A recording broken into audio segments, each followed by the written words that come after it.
This was an interesting thing that came up, and it has to do with being busy all the time on the last two of my podcasts, and that's about living through a day that had no challenge in it and then relaxing.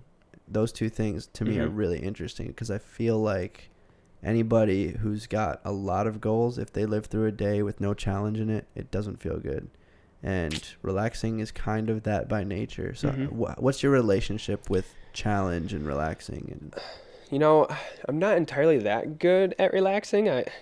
I Sundays are my day off. We aren't open on Sundays, and I like that a lot. I would love to be open on Sundays and have someone else work there. I like having Sundays off.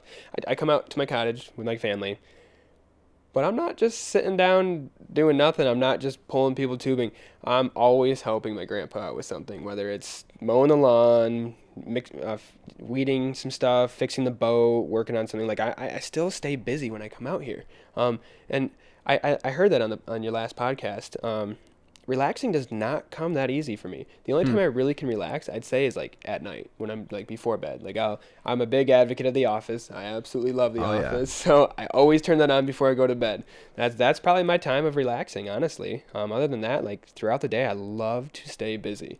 I love to do something. So I think I listened to my last podcast too. I like to listen to them back. And I did say I find relaxing really easy. But what's your definition of relaxing, I guess? Almost when that weight is lifted off your shoulders, and you're able to just sit there comfortably, and just kind of take in your surroundings, and you're just happy. You're content with just being, comfortable and not having to worry about all the other stressors or the things you may have to do, like my shop. It's not like if I go throughout the day, I'm continuously doing something for my shop. But if I'm at home and I'm able to relax, I'm not thinking of my shop at that point. I want to be able to just kind of like let my mind be and just be at peace with where I'm at right now, and just That makes sense. Yeah, because I think when I said that I'm good at relaxing, my thought of relaxing was like still doing things, like whether it's surfing or playing cornhole or just just not thinking about my future. To me is relaxing.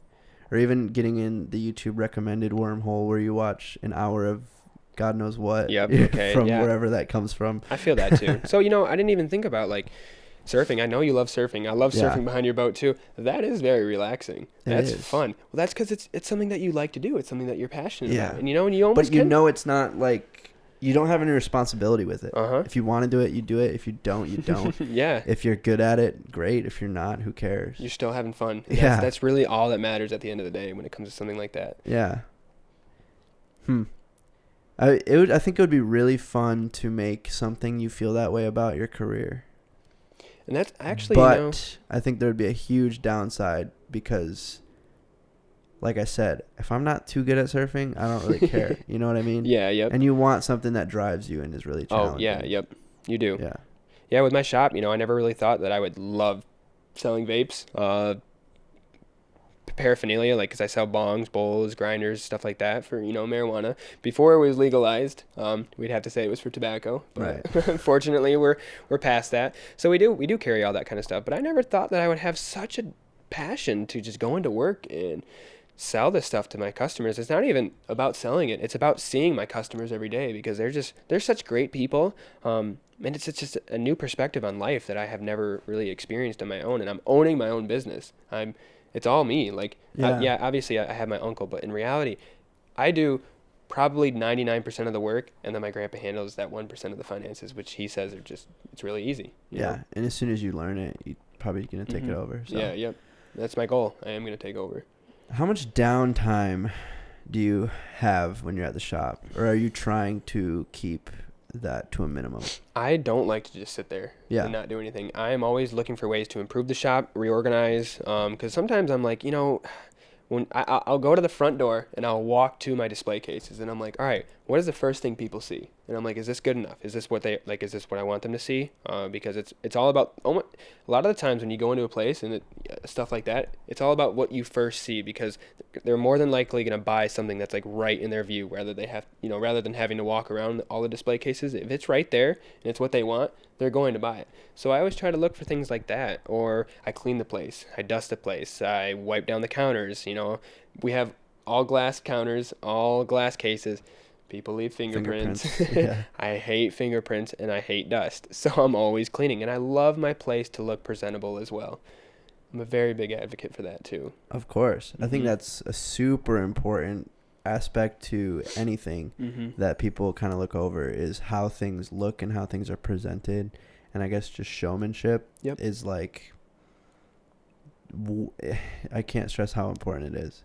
Because if you walk into Marshall's, whatever, a clothing store that's just a warehouse with fluorescent lights, and you see a Ralph Lauren shirt, versus you walk into a Ralph Lauren store that's like designed by a star architect and they're presenting it, you would pay way more to buy that same exact shirt in that Ralph Lauren store just because of how it looks around it. The presentation, completely. How much work did you put into rearranging the day you walked into the shop for the first time after owning it? That first day, probably not too much. I'd say like a week later, I rearranged the entire shop. The display cases are in complete different spots.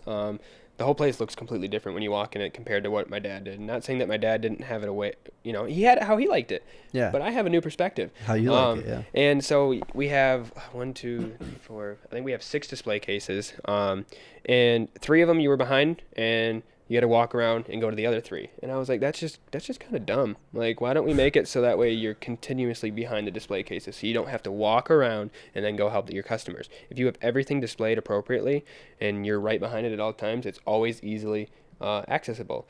And then my dad had some trouble with people stealing. I made sure that everything was out of arm's reach as well. Not that I don't trust my customers, but that's a risk, it is a risk that I was having to take. So I made sure that nothing was in arm's reach, or at least, if they're going to reach for it, I am going to notice. Yes. Yeah. Yep. Huh. That's something you don't think about either when you're thinking about starting a business, is like theft and people trying to take advantage of you. Yeah, because when I worked at Wild Bill's, they were very big on theft. We had a theft button underneath the counter, so if somebody ever came in and was trying to rob you, you would press that and it would trigger a silent alarm. We don't have that, but that's just something that I kind of carried over to my business, and I never really most people don't really think about it. I've fortunately never had a problem with anyone trying to take anything, and I think that's personally because I have such a good relationship with all my customers, you know, and I don't feel like anybody really wants to screw me over unless it's just somebody that's coming in that, but I don't know. I haven't had to worry about that really. How throughout the day, how many customers, is the store always have a customer in it most of the time? No, not really. What % of the time? I would say, I don't really know if I can give you a percentage. There's times between 2 to 3:30, I might have maybe 3-4 customers come in, but then after 2:30 to 6, because we're only open from 12 to 6 right now because of the whole COVID and quarantine stuff like that. It just seemed the most appropriate thing for the whole situation.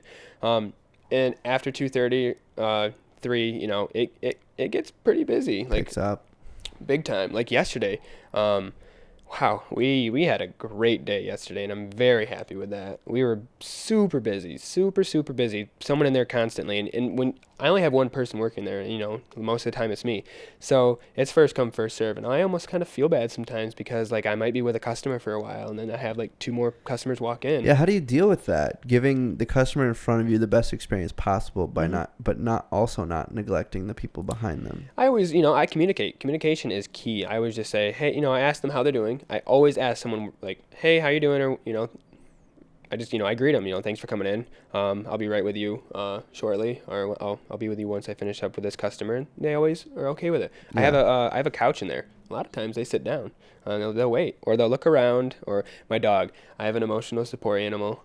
She's amazing. Her name's Izzy. She comes just about anywhere with me, and she's. You bring her to work? I didn't know that. I bring her to work. Yep. Everybody's like, oh, the shop dog, and she's my dog, but they love her. Absolutely love her. That's so awesome. That helps with distracting them as well. I bet. She loves it too, dude. She gets so much attention. Yeah. So much attention. That's so cool. I didn't know that you brought her to work. Uh-huh. Yeah. Huh.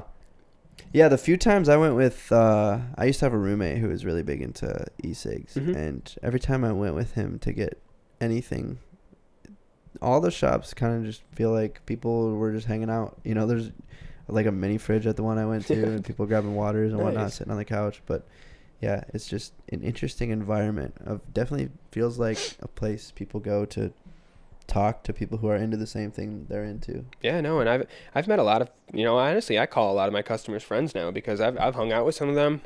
I've gone golfing with a couple. I have a buddy yesterday. He sat in the shop for 3 hours.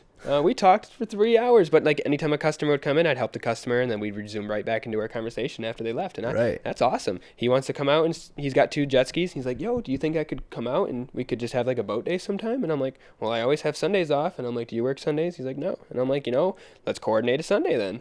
Yeah. That's so cool, man. Mm-hmm. That'd be awesome.